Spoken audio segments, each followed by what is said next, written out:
ধর্মের দেখুন যে আমি পুণ্যকর্ম সম্পাদন করছি, এই পুণ্যের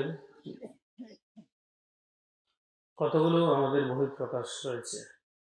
এই পুণ্যের বহিঃপ্রকাশ হচ্ছে প্রসন্নতা, অর্থাৎ নিজের চিত্তের মধ্যে একটা আনন্দ অনুভূতি উৎপন্ন করা।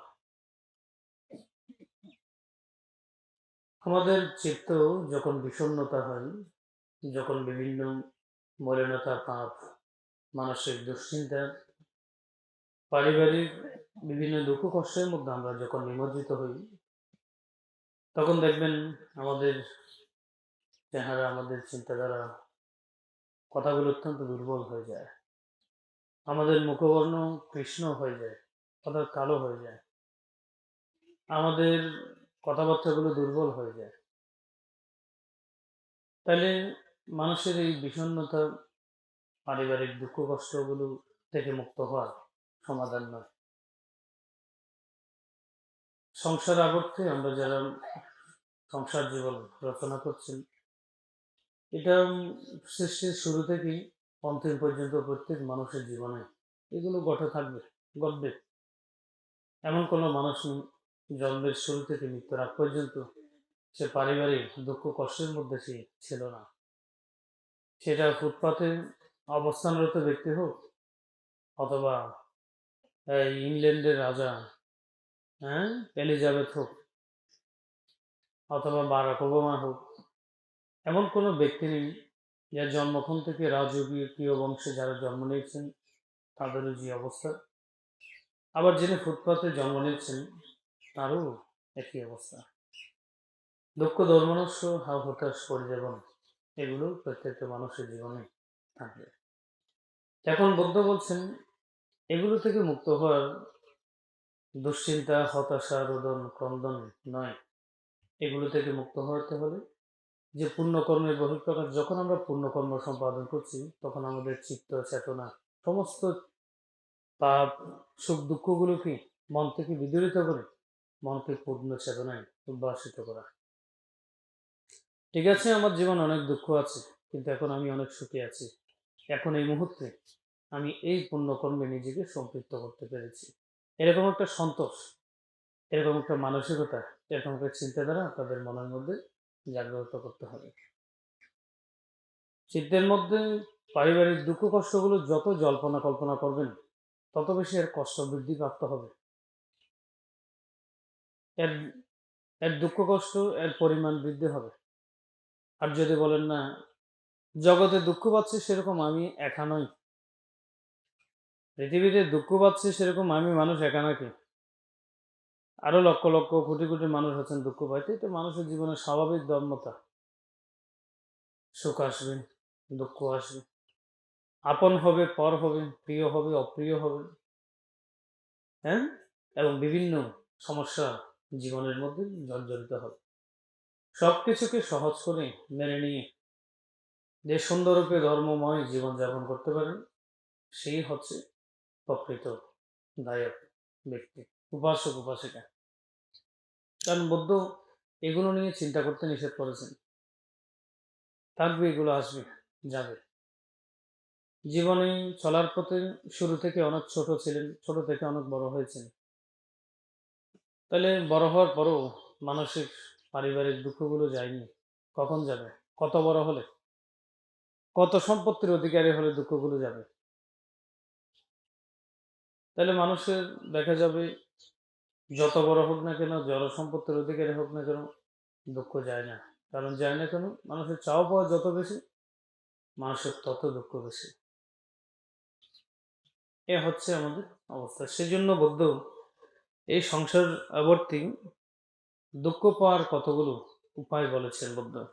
তন্মধ্যে তিনি বলেছেন পহত বৃত্ত পরিসু সহিরয় সবজন এক গুঞ্জতে সাধুনি তং বরাব মুকুম।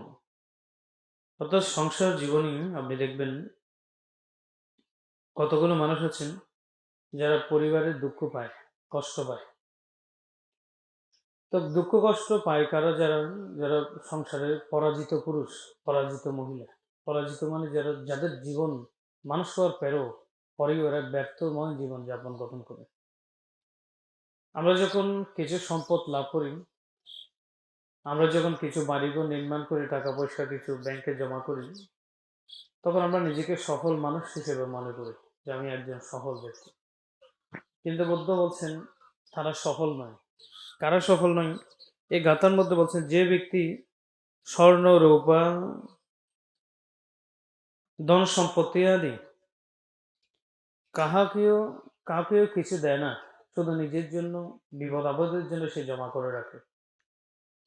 আমার বিপদে আসবে, আমি যে কোনো সময় প্রয়োজন হলে আমার কাজে আসবে, সে স্বর্ণমণ্য মুক্তাদি টাকা পয়সা, ধন সম্পত্তি কাউকে দেয় না, শুধু নিজের জন্য করে রাখে।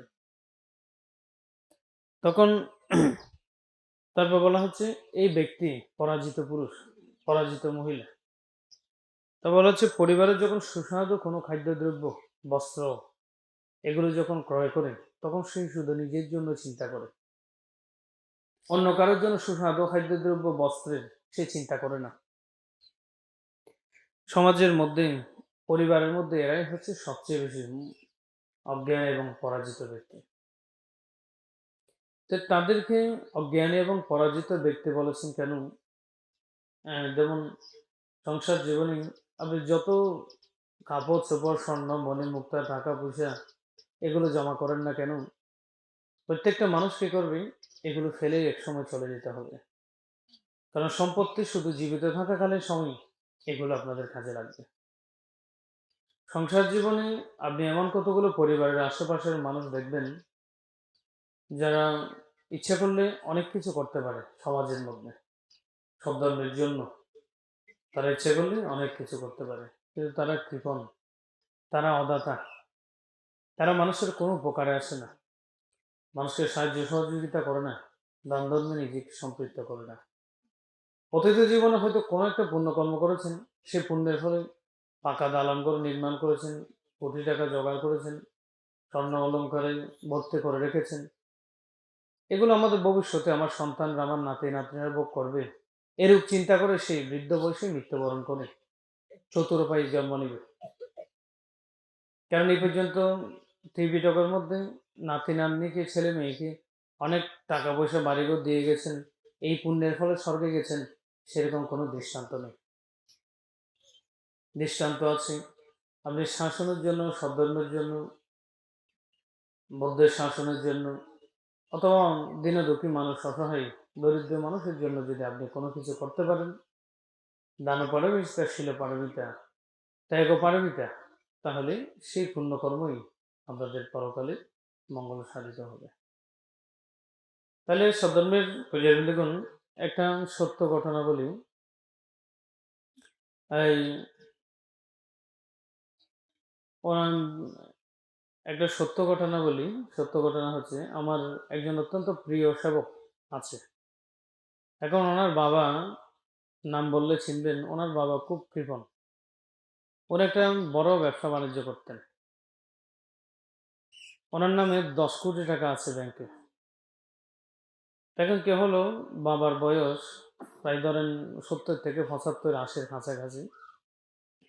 একদিন কি করলো, ছেলে বলল যে বাবা তোমার তো অনেক টাকা পয়সা আছে, হ্যাঁ আমাকে কিছু টাকা দাও, আমি ব্যবসা বাণিজ্য করি। এখন ছেলেকে কি করলো, 2 কোটি টাকা ধার দিল, আরে দিয়ে দে ছেলেকে। এখন ছেলেকে যখন 2 কোটি টাকা ধার দিল, এখন ছেলে ব্যবসা বাণিজ্য করে মোটামুটি তার একটা অবস্থান সে সৃষ্টি করলো।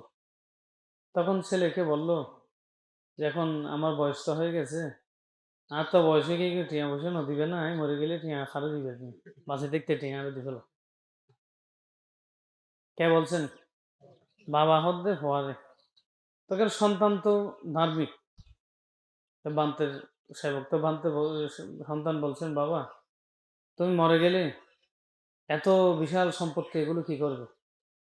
হয়তো মরে গেলে ক্যাং করছো খরচ আমি নেয়া হইতে পারে, তবে আমি বাঁচে থাকতে আর টিয়া হনিকেই লজে থাকতো না। তখন তার বাবাকে বলল যে বাবা একটা কাজ করো, তুমি মরে গেলে তো কোনো পৃথিবীতে তোমার স্মৃতি চিহ্ন নাই, তুমি একটা বৌদ্ধ মন্দির নির্মাণ করো, একটা স্কুল নির্মাণ করো, একটা প্রতিষ্ঠান করো, যে স্মৃতিতে তুমি বেঁচে থাকবে। তখন বাবে হদ্দে যা হইস হইস আর ন হইস, বুঝছিস না? আমি তোর নাম দানবের বেশান্ত ন হইস, কিন্তু হেললি তুই করিস আমি মরণের পর আমি কই ঠিক না। তখন হ্যাঁ, তখন হঠাৎ করে এভাবে ছেলের সাথে যখন বাড়াবাড়ি করতে শুরু করলো, কবে না তুই তো 2 কোটি টাকা একসাথে দিতে পারবি না, প্রতি মাসে 2-3 লক্ষ টাকা করে দিয়ে দিবি। আচ্ছা, হঠাৎ করে এক সময় স্ট্রোক করে বাবাকে মেডিকেলে নিয়ে যাওয়া হলো। এখন মেডিকেলে যখন লগি হওয়া দূর দিকে বা মেডিকেল, তো মেডিকেলের মধ্যে হদ্দ প্রতি মাসে তো তুই আর 2 লাখ 2 লাখ করে দাও, এই 2 কোটি টাকা দিতে তা তো 20 বছর সময় লাগবে, আমি তো 20 বছর বাঁচতাম না। অনেক হদ্দে বাবা হদ্দে যার তো 10 কোটি টাকা আছে, ও হদ্দে প্রতি মাসে তুই ব্যবসা বাণিজ্য করে আর মাত্র 2 লাখ টাকা করে দাও দে, তুই 2 লাখ টাকা করে দিলেই হবো। এই টিয়া লইতে লইতে তো 20-30 বছর সময় লাগবে, আমি তো বছর বাঁচছিলাম না। আগামী বছরে তো তাড়াতাড়ি 15-20 লাখ টাকা করে দিয়া শুরু করা হবে, আমি মরে যাই। তখন ছেলে বলল যে বাবা তোমার এই সম্পত্তির নমিনি কে? তুই আর কি। তাহলে তো আমার টাকা তোমাকে দিয়া না দিয়ে সম্পদ দেবো কি এন্ন পয়সা, আর তুই আমার মনের খরচ তুইও বিধি বাঁচি দেখতে দি ফেলা। আমি স্ট্রোক করেছি, কখন মরেছি না কখন মরেছি তার কোনো ঠিক নেই। আমি বেঁচে থাকতে আমার টাকা আমাকে দিয়ে দে, নয়তো মরার সময় আমার কি হবে না, পরাণ যাবে না টাকার জন্য। আচ্ছা, তাহলে দেখুন সমাজে এরকমও কতগুলো মানুষ আছে যারা অত্যন্ত কৃপণ, প্রচুর সম্পত্তি প্রাচুর্য রয়েছে, কিন্তু আসলে মৃত্যুর পরে এগুলো কে ভোগ করবে এগুলো তারা নিজেরাও জানে না। কিন্তু তারা চাইলে এই সম্পত্তির উত্তরাধিকারী ভিত্তিতে চিরস্মরণীয় হতে পারে, মহাপুণ্যবান ব্যক্তি হিসেবে নিজেকে প্রতিষ্ঠিত করতে পারে, কিন্তু তারা হবে না। হ্যাঁ, তখন বাবা যখন ওনার যখন মৃত্যুর কাছাকাছি আসলো, তখন সে বলল এখন আমার তো 10-20 কোটি টাকা আছে, সবগুলো তো তোকে দিতে পারবো না। এক কাজ করিস, 10 কোটি টাকা আমি মরার সময় আমার শ্মশানে দিয়ে দিবি, আর 10 কোটি টাকা তোর জন্য রেখে দিবি, তুইও হওয়া তো তুই অল্প না খাবি নি। তোকে যখন জন্ম দিয়েছে তোকে তো কিছু দিয়ে যেতে হবে। আচ্ছা, অর্ধেক তুই রাখি দেখ, অর্ধেক আর একটু হরে দিয়ে ফেলাস, শ্মশানে দিয়ে ফেলাস, ওকে খাই টিয়া ছাড়া একটা খবর, মানে শ্মশানে তো ঘুমাইতো না তুমি, মানে শীতের মধ্যে ঠিয়াই ঘুরি ফেলে একটু হদ্দে জোরাম হয়তো আর একটু ঘুরি ফেলাবে, তবু দান নগরিব। সেই জন্য বুদ্ধ বলছেন পরাভব সূত্রের মধ্যে, যারা স্বর্ণরূপা মণিমুক্তাদি টাকা পয়সা ধন সম্পত্তি, এরা নিজেদেরকে খুব বেশি আপন করে চিন্তা করে, কিন্তু তারা ইচ্ছা করলে ধর্মের জন্য নিজের জন্য প্রভূত পুণ্যকর্ম সম্পাদন করতে পারে, নিজের মনুষ্য জীবনকে সার্থক করতে পারে, অসাধারণ পুণ্যময় জীবন যাপন গঠন করতে পারে। সব ধর্মের প্রচারবিন্দুগণ মনুষ্য জীবনের পরকালের বৃত্তিগুলো আমরা ইচ্ছা করলে ইহ জীবনে সৃষ্টি করতে পারি। মরণের পরে হঠাৎ যাই মারা কে ন জানি ফসাল দিতাম, কোথায় যাবেন কোথায় যাবেন কোথায় যাবেন বললে সবাই বলবে আমরা জানি না, কিন্তু এটা কঠিন কিছু না। মৃত্যুর পরে আপনি কোথায় যাবেন এটা জানা, অথবা এটা একটা অনুভূতি উৎপন্ন করা, এটা কঠিন কিছু না। শুধু প্রয়োজন সুন্দর একটা মনের, শুধু প্রয়োজন সামর্থ্য অনুসারে দান করবেন, সামর্থ্যের বাইরে না। শুধু প্রয়োজন আপনি শীলময় জীবনযাপন গঠন করে ধার্মিক জীবনযাপন গঠন করা, আপনি অনুভব করতে পারবেন। অবশ্যই আপনার হয়তো মনুষ্যগতি হবে, নয়তো দেবগতি হবে। আর যদি কোনো মার্গফল লাভ করেন তাহলে সেটা নিজেই দর্শন করতে পারবেন। আপনার যে শ্রোতাপন্ন শক্তি থেকে আমি অনাগামী যে কোনো একটা লোকোত্তর জ্ঞান লাভ করেছেন সেটা আপনি বুঝতে পারবেন। তাহলে সে কারণে সদ্ধর্মের পূজারী দেখুন, এই বুদ্ধের ত্রিপিটকের মধ্যে এই স্বর্ণরূপা মণিমুক্তাদি টাকা পয়সা ধন সম্পত্তি খাদ্য গুজ্জ কাপড় চোপড় এগুলো সবসময় একাভোগ করবেন এরকম মানসিকতা রাখবেন না। কেমন? কারণ এই সংক্ষিপ্ত এবং ক্ষুদ্র এবং এই হীন মানসিকতায় আপনার জীবনই দুর্বল হয়ে যাবে। যখন আপনি সবাইকে দিবেন, সবাইকে সুখী নিজেই সুখী হবেন, সবাইকে খাইয়ে নিজেও খাবেন, সবাইকে দান করে নিজেও পরিভোগ করবেন, এবং এই জীবনের সামর্থ্য অনুসারে দান করে এমন এমন কতগুলো পুণ্যকর্ম সম্পাদন করবেন যে পুণ্যের উপর ভিত্তি করে মৃত্যুর পরে আপনি মৃত্যুর সাথে যুদ্ধ করতে পারবেন। যমরাজের সাথে ইয়ারা নরক হডল যুদ্ধে তার জীবন দান ধর্মই নেনে করছে দেন, অবদ্ধারা স্বর্গ দিয়ে হারঙ্গ যুদ্ধ করে তারিবেন। হ্যাঁ, যখন মৃত্যুবরণ করবেন সারা জীবন তো শীল পালন করেননি, ধর্মপূর্ণ করেননি, কুশল কর্ম করেননি। হ্যাঁ, স্বর্গ দিকে ইকে চাইলে জমরা ছবি দিকে হঠাৎ শব্দ ইকে যায় নহয়ও, ইকে নচাইও সারা জীবন যে কাম করছো কেউ তো, ঠিক না? আর যদি সারা জীবন দান পারমে, শিল পারমে, পুণ্য পারমে সম্পাদন করেন, তাহলে ওই স্বর্গে যাওয়ার অধিকার থাকবে। এখানে যমরাজ এমন কোনো ব্যক্তি নেই যে আপনাকে সুগতিতে যাওয়ার জন্য প্রতিবন্ধকতা সৃষ্টি করতে পারে। এই জন্য সদ্ধর্মের প্রজাতগণ একটা জীবন নিয়ে উদ্বিগ্ন হবেন না। একখান জীবন, মনুষ্য জীবন বছর বাঁচিবেন, ইয়েন লই এত টেনশন কিনলে করতেন। সামনে আরো কত জন্ম, কতবার মানুষ হতে হবে, কতবার স্বর্গে যেতে হবে, কতবার ব্রহ্মলোক, কতবার জন্ম পরিক্রমা কালে আপনাকে এই বারবার বারবার জন্ম নিয়মের আবর্তে আপনাকে থাকতে হবে। এই জন্য সদ্ধর্মের পূজারী উপাসক উপাসিকা, দায়িক দায়িক উপাসক উপাসিকা, শুধু হাজার মন্ডলী, বুদ্ধ আরো বলছেন, সেটি কি বলছেন দেখুন। বুদ্ধ বলছেন, জ্ঞাতি দত্ত ধন দত্ত গোত দত্ত চ ইয় নর তং ইয়াথিনং অথিময়তি তং পরবতমুকম। এই সংসার জীবনে আরো পরাজিত এবং নিকৃষ্ট এবং পাপী পুরুষ কারা দেখুন। বলা হচ্ছে যে ব্যক্তি জাতাভিমানী, সমাজের কিছু মানুষ আছে জাতাভিমানী, তারপর বলা হচ্ছে ধন অভিমানী, গোত্র অভিমানী, স্বীয় জ্ঞাতি অভিমানী, দরিদ্র বলিয়া অবজ্ঞা করে। এই চতুর্বিধ কারণে মানুষ আস্তে আস্তে পতন হয়। সমাজের কতগুলো মানুষ আছে, আপনি দেখবেন যখন সে দরিদ্র ছিল, একসময় তারা 20 বছর আগে গরিব আছে, 10 বছর আগে, 15 বছর আগে, 5 বছর আগে গরিব ছিল, তখন কিন্তু যাকে দেখতো সেখানে সবাইকে সবার সাথে কথা বলতো, কেমন আছেন, ভালো আছেন, বাড়িতে সবাই ভালো আছেন কিনা, গল্প গুজব করতো। যে 5 বছর পরে এনে হাত করে পয়সা লেগেই ফেললো, আবার জানলা থাকলে নমাতে একটা, আর তাতে আস্তে আস্তে কি হয়ে যাবি দে, প্রমোশন হয়ে যাবি। ধন সম্পদ যখন একখানা হামার গুঁড়ো করে ফাঁকা করে যখন একটা বান্ধি জানলা থাকলে নামাতে, ওই জন্য কারণ মাতিলে নিমন্ত্রণ করিলে জম পরিভূমি তার তো কি নেই, ওরত তো ফাঁকা কর, ওই তো বেড়ার কর, ঠিক না? আগে সেই সমমানা ছিল, আগে বন্ধুত্ব করেছিল, কথা বলেছিল, আত্মীয়তার পরিচয় দিয়েছিল, কিন্তু এখন যখন একটু পয়সাওয়ালা হয়ে একটা পাকা করে ফেলেছে, এখন আর আত্মীয়তার পরিচয় দিবে না, কেমন কথা বলবে না, সে দূরত্ব বজায় করবে। অর্থাৎ এটা বলা হচ্ছে কি, ধন অভিমানী। সমাজে আপনি দেখবেন, সমাজে কমপক্ষে 140 জন লোক ধনশালী মানুষ দরিদ্র মানুষের সাথে বন্ধুত্ব করে না। 100 জন পয়সাওয়ালা যদি তোয়া বের করেন, কমপক্ষে 40 জন লোক পাবেন যারা দরিদ্র আত্মীয় স্বজনকে ছোট করে দেখে, বেড়াতে যায় না, তাদেরকে নিমন্ত্রণ করে না, তাদেরকে সহজে পরিচয় দেয় না। আর সমাজের আরো 160 জন লোক, এরা ধনশালী হলেও আত্মীয় স্বজনের জন্য দয়া চিন্তা করে, তাদের মেয়ে বিয়ে শাদী দেওয়ার, তাদের লেখাপড়া করতে না পারলে সাহায্য সহযোগিতা করার, তারা অসুস্থ হলে মাঝে মধ্যে সাহায্য সহযোগিতা পাঠানো থেকে শুরু করে, যেখানে দেখে সেখানে পরিচয় দিয়ে এটা আমাদের আত্মীয়, বানতে দেখবেন, আশীর্বাদ করবেন, এরকম বলে। কেন? আজকে আপনি ধনশালী, আপনি দরিদ্র আত্মীয় স্বজনকে পরিচয় দিচ্ছেন না, হয়তো আপনি আপনার মৃত্যুর পরে আপনার সন্তানরা দরিদ্র হবে, তখন কেন করবেন? এই জন্য সমাজের কিছু মানুষ আছেন ধন অভিমানী বদ্ধ হতে, মানুষের সংসার জীবনে পরাজিত হওয়ার কারণ। আমরা শহরে থাকি, বাসা বাড়ায় থাকি, গ্রামে আসলে যার সাথে কথা বলি না, ঠিক না? অথবা যারা ছোট বাসায় থাকে তাদের সাথে বন্ধুত্ব করি না, ঠিক না?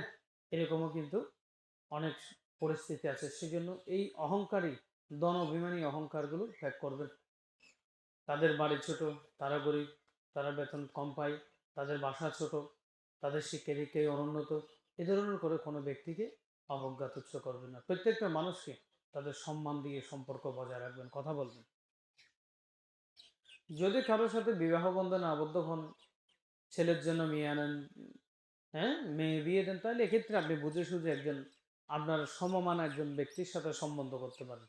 কিন্তু রক্তের জ্ঞাতের সূত্রে আবদ্ধ, এটা কিভাবে আপনি অহংকারের বশে ধনের মদে মত্ত হয়ে কিভাবে অস্বীকার করবেন আপনি? ঠিক না? তো সে কারণেই সদ্ধর্মের পূজারী দেখুন, যখন আমরা এক জায়গায় বেড়াতে যাই, তখন ওই গ্রামের মধ্যে বলতে কাদের বাড়িতে এসেছে, যে অমুকের বাড়িতে এসেছে, তো অমুকের বাড়ির মধ্যে অথচ ইয়ার তো ঘনিষ্ঠ আরো আত্মীয় আছে, যে ফসল আছে ইনি হইব দে, যে গরিব আছে গরিবে না হইব। পড়াপাড়া এসেছে, এখানে কোনো আত্মীয় আছে, আছে কাদের বাড়িতে? অমুকদের বাড়িতে। যারা ফাঁকা করে আছে, ফো আছে, বিদেশ আছে, লন্ডন ফ্রান্স আছে, বুঝছেন না? অথবা হইসলাই তেরো হওয়ার নাম হইব। কিন্তু ইয়ার তো যে আরো পুরোনো আত্মীয় থাকে গই তেরো হতানো হইব, কারণ তেরো এখন গরিব হয়ে গিয়ে বেগুন দিন মজুর, খুব কষ্ট করে চলে। ঠিক না? যখন হরাফরাই ভান্তের কাছে দেখতে আসবে, তখন নতুন নতুন ধনশালী আত্মীয়ের কাছে নিমন্ত্রণ না করলেই চলে যায় না? কিন্তু এর চেয়ে পুরানো আত্মীয় জীবন, রক্তের সম্পর্ক, এটা বেড়াইতে না যাইব, এটা একবার জায়গা 14 বার লুইত গলিও না যাইব, হয়তো না বাজে সময় নেই, একদিন যাইব। ঠিক না? এরকম বলে। এই জন্য দরিদ্র আত্মীয় স্বজন অনা খাইতেন কিলে যেতেন, অন্তপক্ষে কিছু খাবাই অন্য থানার ইয়ান চিন্তা করুন। হাতে করে 1 কেজি মাছ নিয়ে যান, 2টা বিস্কিট নিয়ে যান, তাদেরকে একটু সান্ত্বনা দিবেন, তোমরা ধর্মপূর্ণ করো, চিন্তা করো, বুদ্ধের স্মরণ নাও, একসময় অবশ্যই তোমরা উদ্ধার হবে। এরকম একটা সুন্দর মানসিকতার পরিচয় দেন। যাওয়ার সময় 1 কেজি মাছ নিয়ে যান, 2টা বিস্কিট নিয়ে যান, যারা এখনো আপনার আত্মীয় স্বজন, এরা ফ্যাট ভরে খায়নি, অনেক দিন হচ্ছে, এরকম কিছু করে যান, তারা মন থেকে আপনাকে আশীর্বাদ করবে, আপনার জন্য প্রার্থনা করবে। এই জন্য দরিদ্র আত্মীয়রে অস্বীকার না করছেন, অবজ্ঞা করবেন না। ওই পরিবারে হয়তো এমন একজন সন্তানের জন্ম হবে, আজ এই যারার মধ্যে অবজ্ঞা করছেন, খালি ইতের মধ্যে মাথা পোয়াল বাজ্যম পরে বোঝায় নিয়ে কেউ ছাড়ে নাকি না? আজকে যাকে অবজ্ঞা করেছেন, তাদের পরিবারে একজন সন্তান জন্ম হবে, ওই পরিবারে একদিন অনাথন আফাতম পরিবোধে যেও পরিচয় দিতে সরম লাগবে, তার সম্পর্ক আরো 50,000 করে টাকা দাও, অথবা তোমার আর নিমন্ত্রণ করতে হবে, সেভাবে এখন যাবে। তখন বিবেককে কি প্রশ্ন করবে? মনের মধ্যে কত অমানবিক কাজ আপনি করেছেন।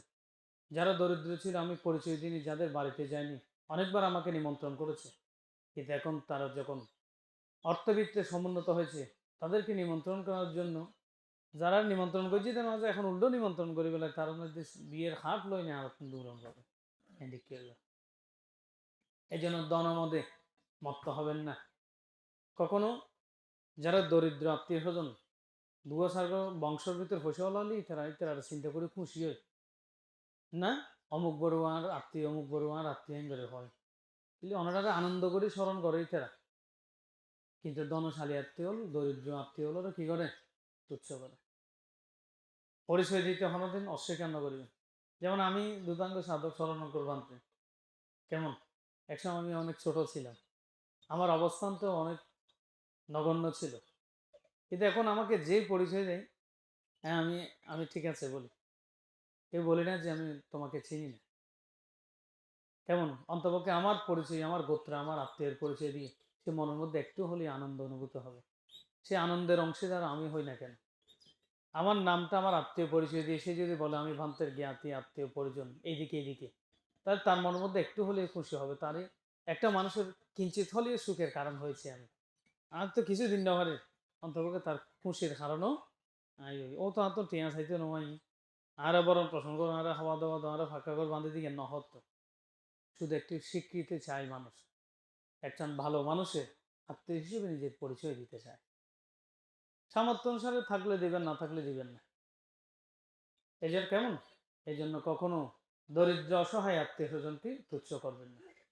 তাহলে তারপর বলা হচ্ছে ধনমধ্যে মত্ত জাতাভিমানী। হ্যাঁ, আমরা বড় জাতের বংশধর, চৌধুরী তালুকদার ইত্যাদি ইত্যাদি, আদিকাল থেকে আমরা এরকম ধনশালী। হ্যাঁ, আমরা যেখানে সেখানে যাই না, কথাবার্তা বলি না, এইরকম অনেকে বলে না, কি এরকম বলা উচিত না। কারণ বড় মানুষ শুধু বড় থাকিলে বড় নয়, বড় মানুষের বড় করে তো ছোট মানুষ। বড় মানুষ যারা শিল্পপতি, কোটিপতি, মন্ত্রী, মিনিস্টার, এরা কাদের উপর ভিত্তি করে মন্ত্রী মিনিস্টার হয়? তাদের ব্যবসা বাণিজ্যগুলো চালায় কে? দরিদ্র মানুষেরা বড় বড় শিল্প কারখানায় কি ফসিওয়ালার মেশিন ফসিওয়ালা চালাত দেয় না, তারা ফল চালাত দেয় এটা তো টেঁ কোনো দেয় সেরকম বসবে, কিন্তু প্রতিষ্ঠানে চালাত দেয় গরিব মানুষ। এই যে রাজা প্রজা মন্ত্রী মিনিস্টার এদের হারার হারার ভোট হয়নি, সমাজের গরিব মানুষের ভোটে এটারা মন্ত্রী মিনিস্টার, ঠিক না? এই জন্য আপনারা জাত অভিমান ও করবেন না, গোত্র অভিমান। আপনি কোন গোত্রে আপনি বড় বংশে জন্ম নিয়েছেন, আমি ছোট বংশে জন্ম নিই, এটা বলবেন না। যে কোনো আজকে বৌদ্ধ জন্মান্তর অনেক সময় দেখা যাচ্ছে উনি এই যে বিভিন্ন পরিবারে তিনি জন্ম নিয়েছেন, কৈবত্য কুলে জন্ম নিয়েছেন, হ্যাঁ, বৌদ্ধ কুকুরি কুলে জন্ম নিয়েছেন, হস্তি কুলে জন্ম নিয়েছেন, সিংহ কুলে জন্ম নিয়েছেন। কত সম্মুখ সম্বদ্ধ হয়ে তিনি বৌদ্ধত্ব হওয়ার পূর্বে কত দরিদ্র পরিবার, অসহায়, হ্যাঁ, দিনহীন গরিব পরিবারে তিনিও জন্ম নিয়েছেন, সেরকম প্রমাণ দেখা যায়। তো জন্মের কর্মের বিচিত্র নিয়ম, এই জন্মের ধারাবাহিকতা যে থাকবে সেরকম না। একটা বড় মানুষ অহংকারী করলে তার শ্রেষ্ঠত্ব আস্তে আস্তে ধ্বংস হয়ে যায়, বংশের মধ্যে পতন চলে আসে। কিন্তু সে বড় মানুষকে ছোট মানুষরা বড় ছোট করে না, ছোট মানুষরা বলতেই বলে ও ভাই বহুত বড় মানুষের হওয়া, ছোট মানুষের হওয়া না হয়। কিন্তু বড় মানুষের হওয়া ছোট হয়ে যায় কিন্তু নিজের অহংকার।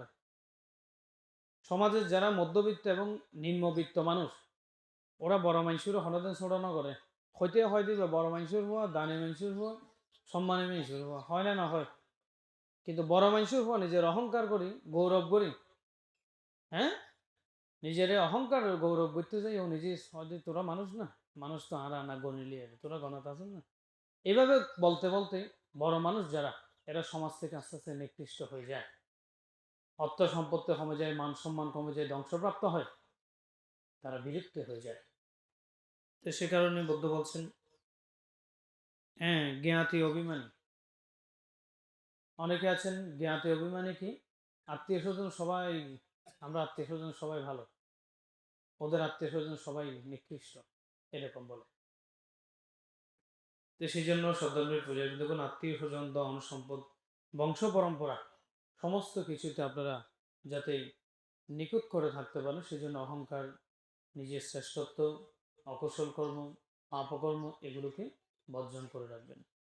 ধার্মিক হওয়ার শুধু আপনি অষ্টশীল নিলেন, আপনি ধার্মিক হয়ে গেলেন, আজকে ভান থেকে সয়েন দিলেন, আপনি ধার্মিক হয়ে গেলেন, সেরকম নয়। এগুলো হচ্ছে ধার্মিকের একটি অংশ। আপনি আজকে অষ্টশীল নিলেন, পঞ্চশীল নিলেন, কিন্তু এই যে এই নিয়ম, এই বিষয়গুলো আপনার চরিত্রে নেই, তা আপনি ধার্মিক বলতে পারবেন নিজেকে? পারিব না। যে মানুষ অহংকারী, গরিবগুলো তুচ্ছ করে, দরিদ্র আত্মীয় স্বজনের পরিচয় না দেয়, যারা তারা সিসি করে, ছোট মানুষের সাথে অবজ্ঞা করে, ব্যবহার খারাপ করে, ঠিক না, দনমদ মত্ত হই, সম্পত্তির অহংকার করে, এই মানুষ অষ্টশীল পঞ্চশীল ললিও আজি একদিনে স্বয়ং দিল্লির বিকে জ্ঞানী হইব না, ধার্মিক হইব না, নইব। এই জন্য ধার্মিক হওয়ার জন্য অনেক অংশ, অনেক অঙ্গ আপনাকে পরিপূর্ণ করতে হবে। এই সমস্ত কিছু আপনাকে জানতে হবে, কিভাবে, কখন, কি কর্মের কারণে আপনি জ্ঞানী হবেন, ধার্মিক হবেন, শান্ত দান্ত মৃদুবাসী, হ্যাঁ, ধার্মিক শীলবান, এভাবে আপনি আপনাকে একটি সুন্দর জীবন গঠন করতে হবে। আজকে আপনি সময়ের বিবর্তনে, সময়ের বিবর্তনে বংশের উত্থান পতন হয়।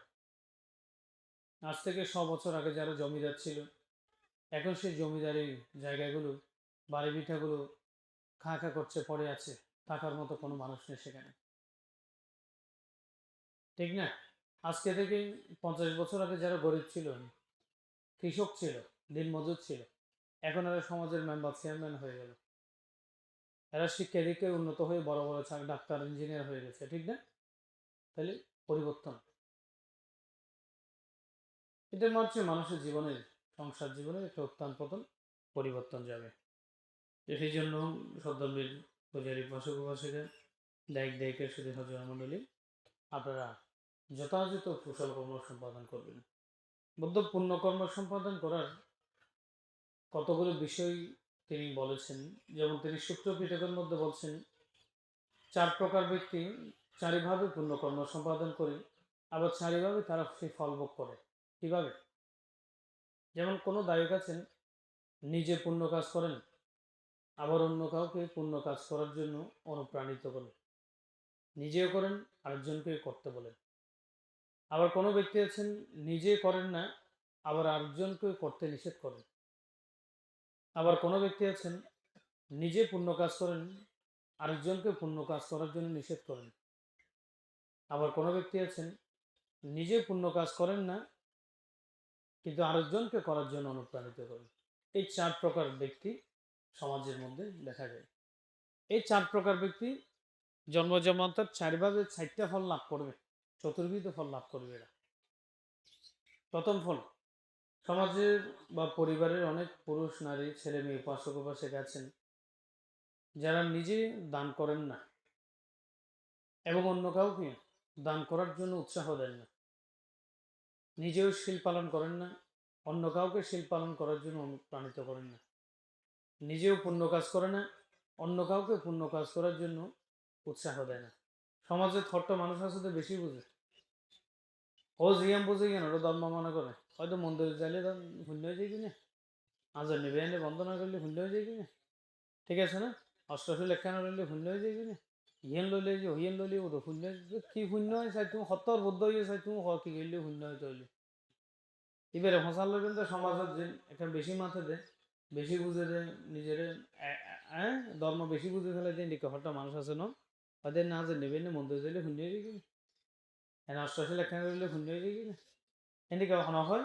তো তুমি বা সতুন বুদ্ধ আবার হঠাৎ করে উৎপন্ন হয়েছে কি করলে শূন্য হয়েছে, তুমি হতোয়ার নাম দোয়ানো যায় যে বই বই চা খাইলে শূন্য হয়েছে না, নাকি গরম মধ্যে খায় হেগুন যাইলে শূন্য হয়ে যায়, নাকি আর দিন আবল বিরে খালকের বিরে টানি টানি রাস্তা রাস্তায় গড়া মারলে শূন্য হয়ে যায়, নাকি দিনে শূন্য মন্দির যাইলে শূন্য নয়।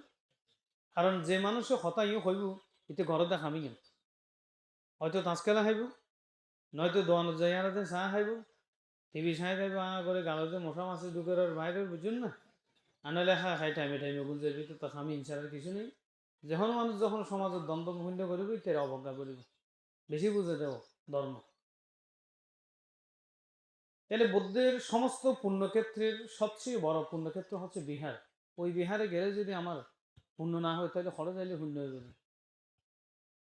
বুদ্ধের পরিশুদ্ধির মধ্যে সবচেয়ে বেশি শীল হচ্ছে পরিশুদ্ধ হওয়ার একমাত্র উপায়।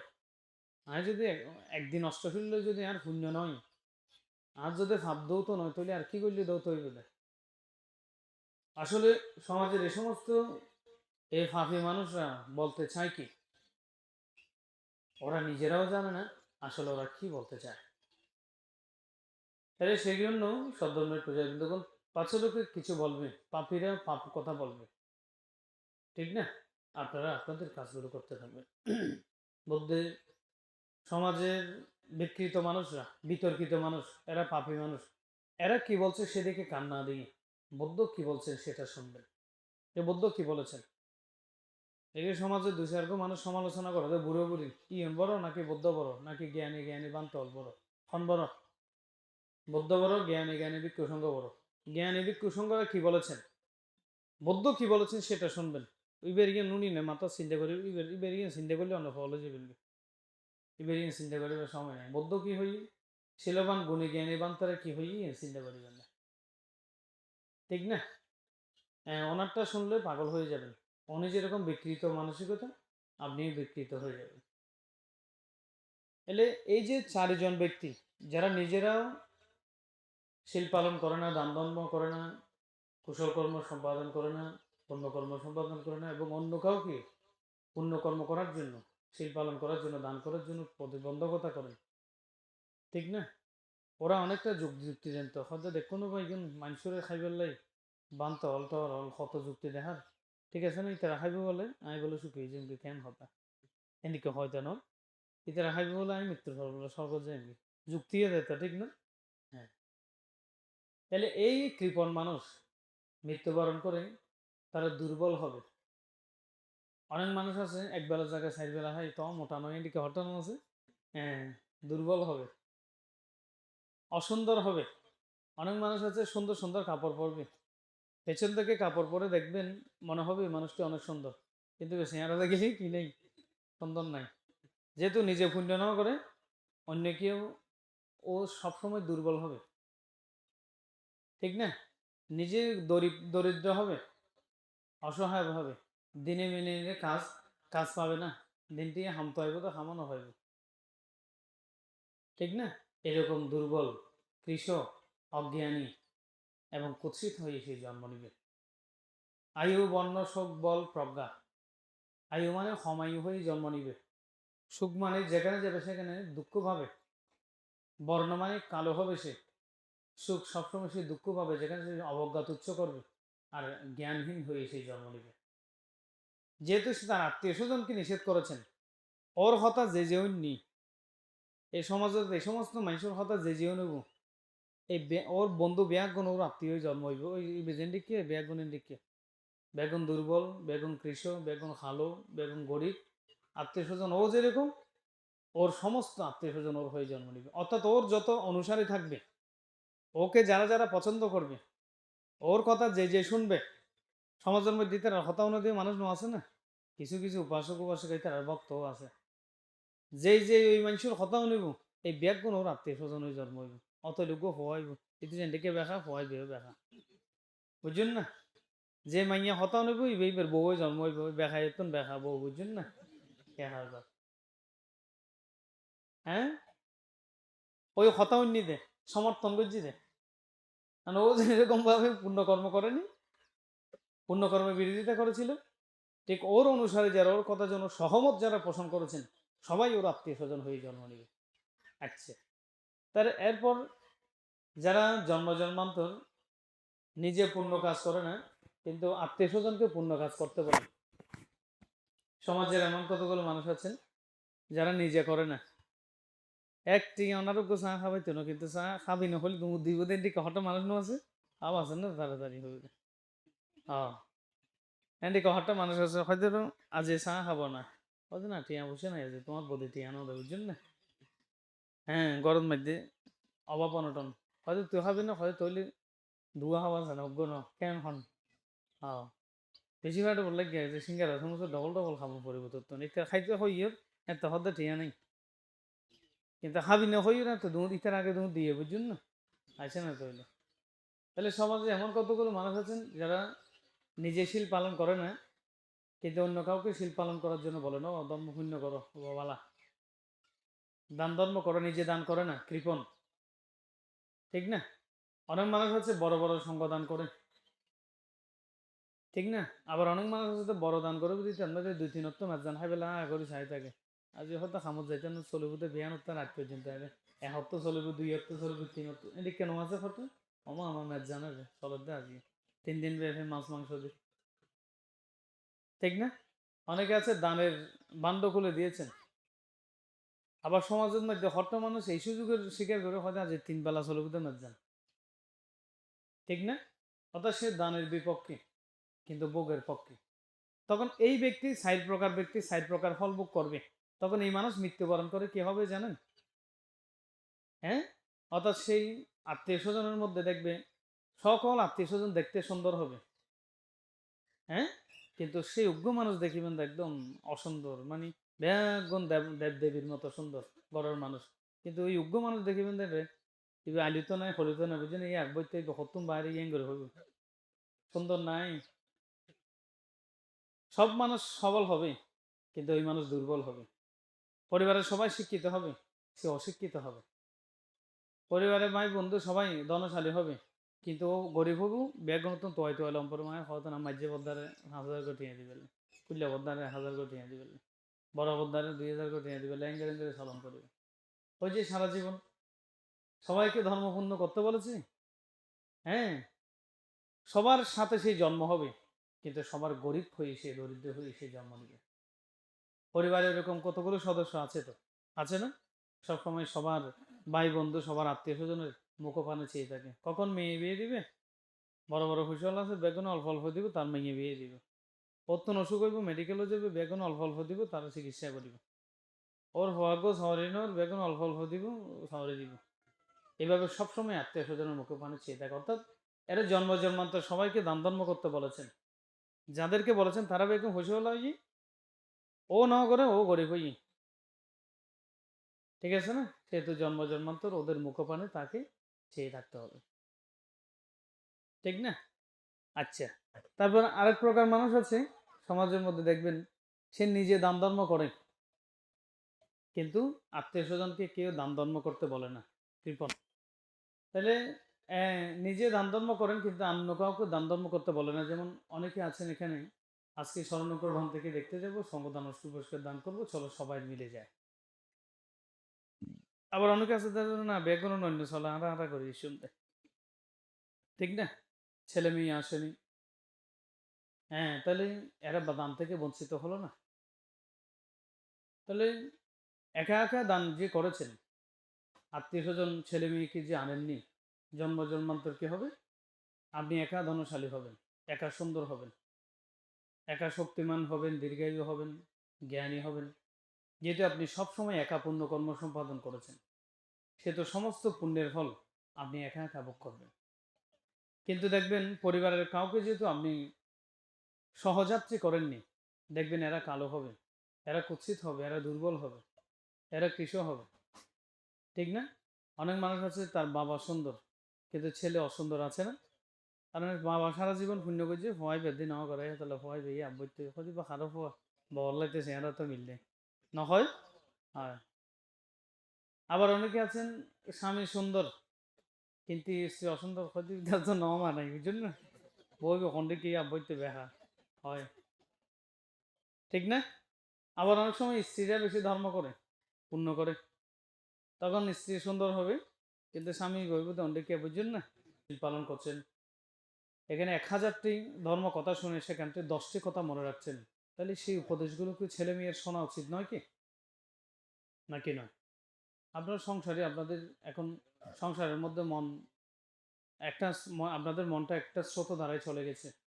ইচ্ছে করলে আপনি মদ পান করতে পারবেন না, বেবিচার করতে পারবেন না, অনিয়ম চলতে পারবেন না, কেন? সংসার একটা স্রোতে পড়ে গেছেন আপনারা। ছেলে মেয়ের ভবিষ্যৎ, তাদের সুখের চিন্তা করতে হয়, মান সম্মানের চিন্তা করতে হয়। কিন্তু আমরা সন্তানটি তো, মেয়েটি তো ধীরে ধীরে বড় হচ্ছে, ও তো বংশ ধর্ম জাতি মা বর মান সম্মানই ওর মনন নাই, আছে না? ঠিক না?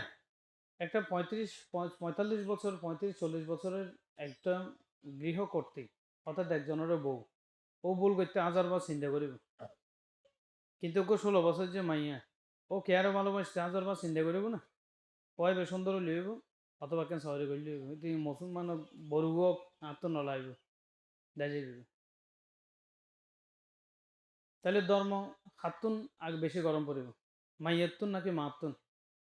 হ্যাঁ, হাতুন গরম পড়বে তো? হ্যাঁ, মেয়েতুন আগে গরম পড়বে। কেন করতে হবে? কারণ মা তো একটা সংসারের স্রোত ধারায় পড়ে গেছে, তার স্বামী আছে তার ইচ্ছাগুলোকে পূর্ণ করার জন্য, তার চাহিদা পূর্ণ করার জন্য, তাকে ভালোবাসার জন্য তার পাশে স্বামী আছে, পুত্র সুখ পাওয়ার জন্য হওয়া আছে, মেয়ের ভালোবাসা হয় বেলা মাইয়া আছে, কিন্তু মাইয়ের তো হন আছে, ঠিক না? তার তো ছেলেও নেই, মেয়েও নেই, আর তার পছন্দের ব্যক্তিও নেই, ঠিক না? আর মা বাবার ভালোবাসা ফোয়া চাউল কিন্তু সন্তুষ্ট অন্য হারে কিনলে মা বাবা বেশি শাসন করে, ইয়াম ফর ইয়েন নকরিস, ইয়েন নকরিস, এতলাই মা বাবাই যে কিন্তু পরিবারের সবচেয়ে বেশি বড় শত্রু। মাইয়ল ছেলে মেয়েল যখন লেখাপড়া করে, যখন ও আস্তে আস্তে 7-8 বছর যায়, হুম, তখন এই গুঁড়ো গুঁড়ো হওয়া মাইয়ে চিন্তা করতে জগত শত্রু তাইলে একমাত্র মা আছে যে 1 নম্বর শত্রু। কারণ এই শীতকালে বেরেন মধ্যে আর বজ্জালকের দিন গোসি নে সেন করতে করে তার ইন্দি মানে খালাই ফেলার, বুঝছেন না? হর হর করতে করতে আর ইন্দি ফিরের আড্ডি লাড়ি ফেলার, ইং করতে করতে আর শেষ জীবন। এটা তো গুঁড়ো গুঁড়ো হওয়া লাই, ওই যে মা ওই দেখি খাইবার সময় একজন, সেন করাইতে আরেকজন, বুঝছেন না?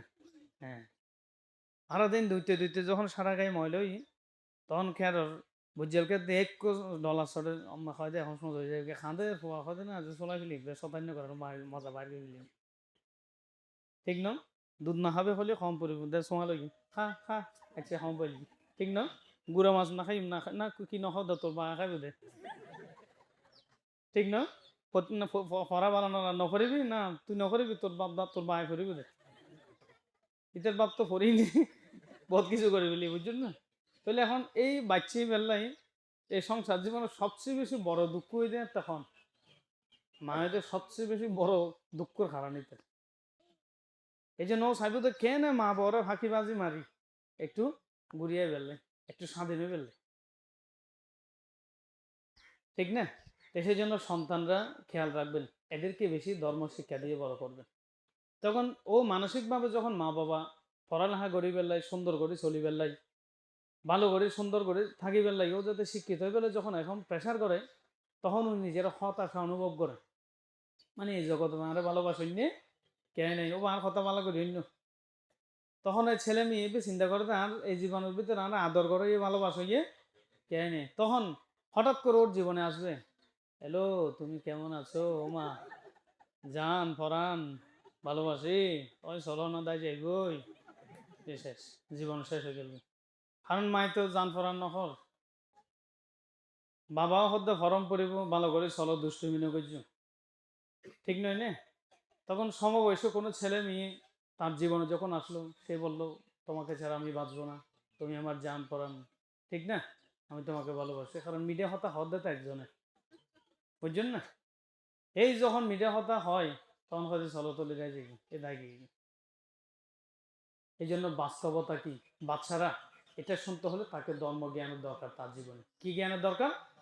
এই জন্য এই ধর্ম সভায়, এই ধরনের ধর্মসভায় যখন কোনো শিলবান ব্যক্তি কোনো জ্ঞানী পুরুষকে দেখতে যাবেন, তখন বাচ্চাকে হাতে করে নিয়ে যাবেন, এগুলো তার শোনা উচিত। এই ধর্ম দেশনাগুলো, এই উপদেশগুলো তার শোনা উচিত। কেমন? ছেলেদেরকে যতটুকু শাসন করবেন আবার ততটুকু আদর করবেন, ওদের শাসন নগেছেন, ঠিক না? হ্যাঁ, সবচেয়ে বেশি শাসনও করবেন আর সবচেয়ে বেশি আদরও করবেন। দুষ্টমি করলে তাকে একদম ভয় দেখাবেন, শাসন করবেন, কষ্ট দিবেন। আবার সবচেয়ে বেশি সুন্দর জিনিসটা তার জন্য কিনে আনবেন, বলবেন যে আমার আমার বাপির জন্য এসেছি, তুমি আমার বাপি না, এ তোমার জন্য এসেছি, তোমাকে আমি সবচেয়ে বেশি ভালোবাসি। ওই জন্য আবার এই যখন দুষ্টামি করবে তখন জমরা আছে যে খবরদার আছে তোর বাইরে করে ফেলি করতে পারি না এখন। হ্যাঁ, এন্ডি কেন হইলি দুই বইতে থাকুন পড়িব আমি ছেলে মাইয়ে হারে ঘরত থাকব, ঠিক না? এইভাবে করলে তারপর সন্তানরা আস্তে আস্তে মানুষ হবে। তাহলে এই সব ধরনের পূজারি যখন আমার এই কথাগুলো যদি ইউরোপ আমেরিকা হয়, বুঝছেন না, আমেরিকার সরকার আমরা বাঁধলে যাবে হয়তো পড়া শাসন করতে হর মারতে দিতে হর বাঁধতে ওবা যে আমি আমেরিকা ফ্রান্স না বেড়াতে যাই একবার থাকতেন না, বুঝছেন না? এটা গভর্নমেন্ট আমার বিরোধিতা হয়ে একটা।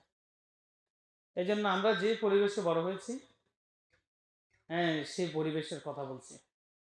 আমাদের সন্তানরা মাতৃভক্তি পিতৃভক্তি থাকে, ঠিক না? দায়িত্বপরায়ণ হয়ে মায়ের প্রতি দায়িত্বশীল, বোনের প্রতি দায়িত্বশীল, দাদু দিদিমার প্রতি দায়িত্বশীল, পরিবারের একান্নভুক্ত পরিবার সবার প্রতি তাদের মায়া প্রেম ভালোবাসা থাকে। আমরা বাঙালি সংস্কৃতিতে আমরা বড় হয়েছি। পূজারীর পাশাপাশি আপনারা এইভাবেই নিজেও পুণ্যকর্ম করবেন, পরিবারের সবাইকে পুণ্যকর্ম নিয়ে সাথে নিয়ে করবেন। আর বান্তের হ্যাঁ এই কথাগুলো ধর্ম দেশনাগুলো আপনারা মনে রাখবেন, সেভাবে নিজের জীবনকে পরিপূর্ণ করবেন। বৌদ্ধের ধর্ম দুঃখ সত্য, দুঃখ সমাধি, দুঃখ নিরোধ, দুঃখ নির্দের উপায়। 7 বছর বয়স থেকে যে কোনো ছেলে মেয়েকে ধর্ম শিক্ষা দিয়ে বড় করবে। যারা আর্জেন্টিনা ব্রাজিলের মধ্যে যারা ফুটবল খেলে, বার্সেলোনা রিয়াল মাদ্রিদ, বুঝছেন না, এটারা কিন্তু 7 বছর যে হয় বেড়ে ফুটবল মারাইতে শুরু করে যায়, 5 বছর 4 বছর 3 বছর হইতে। তাহলে অনেক চিন্তা করুন, এই 6 বছর যে 5 বছর যে ফুটবল খেলতে খেলতে এক সময় ইন্টারন্যাশনাল আন্তর্জাতিক যাইব, ওয়ার্ল্ড ফেমাস হয়ে যাবে। তাহলে ওনার 7 বছর যে 6 বছর যে হয় যখন অষ্টশীল পঞ্চশীল বন্দনা এই আদব কায়দাই যখন শিখিবেন, ইয়ে বড় হয়ে খেয়ে নেব, মানে যে সংস্কার দিবেন বে সংস্কারে বড় হইব। ইউরোপ আমেরিকার মধ্যে যারা বাস্কেটবল খেলে, যারা ফুটবল খেলে, হ্যাঁ জাপানের ভিতর যারা ইঞ্জিনিয়ার বড় বড় ডাক্তার যে হাজ করিব, তো ছেলে এবে নিজে 6 অন করে লইব আই ক্যাং বুঝি ইয়ে নিয়ে এই হাজ চান ওরা করতে দিবে। ঠিক তদ্রুপভাবে বাচ্চি বেরো যখন অনেক ছোট শিল পালন ধর্ম দেশনা শ্রবণ করুন, ধর্ম হতা হন, এভাবে যখন শিক্ষা দিবেন হয় এইভাবে ধীরে ধীরে বড় হবে।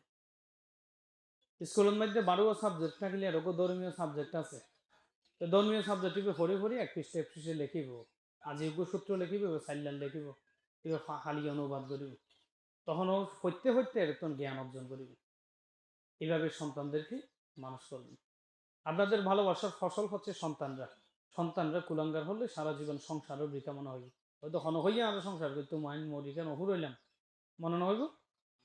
তাহলে সন্তানদেরকে যখন মানুষ করবেন, ধার্মিক করবেন, তখন আপনি চিন্তা করবেন, হ্যাঁ আমি সংসার করি, আমি এই রাজপুত্রের মতো ছেলে মেয়ে আমি লাভ করেছি, আর কত আদর করে, কত ভালোবাসা দেয়, কত সেবা করে, আর সংসার করার নাম দৈন্যবন নয়। কারণ আমার ছেলেটা যে মেয়েটা যে মানুষের মতো মানুষ করবেন, ধার্মিক করবেন, তুই তো অন্য কে নকরিব, নিজের থেকে গড়ে লম করিব। আপনা থেকে তৈরি করে নিতে হবে ছেলে মেয়েকে মানুষ করে, তখন সে তৈরি করে নেবেন, বৃদ্ধকালে আপনাকে সেই সুন্দর একটা ফল প্রদান করবে। বৌদ্ধ ধর্ম চতুরাজ্য হইতে আর্যষ্টাঙ্গিক মার্গ ধর্ম, দুঃখ আর্য হইতে দুঃখ সমুদয় দুঃখ নিরোধ দুঃখ নিরূপায়। এভাবেই আর্যষ্টাঙ্গিক মার্গ অনুসারে আপনার বিদর্শন ভাবনা করবেন। হ্যাঁ, বিদর্শন ভাবনা ছাড়ে স্মৃতি প্রস্থান, কায় অনুদর্শন, বেদনা অনুদর্শন, চিত্তানুদর্শন, ধর্মানুদর্শন। এই অনুদর্শনের স্মৃতি ভাবনা করে ধীরে ধীরে আপনাকে যে কোনো একটা মার্গ লাভের জন্য চেষ্টা করবেন। সংসারের মধ্যে মরণানুস্মৃতি ভাবনা, অসুচি ভাবনা, অনিত্য ভাবনা, হ্যাঁ বুদ্ধানুস্মৃতি ভাবনা, এগুলো করবেন। এগুলো করে আস্তে আস্তে চারিস্মৃতি প্রস্থান ভাবনা করবেন। তখন আস্তে আস্তে ধ্যানময় জ্ঞান অর্জন করতে পারবেন।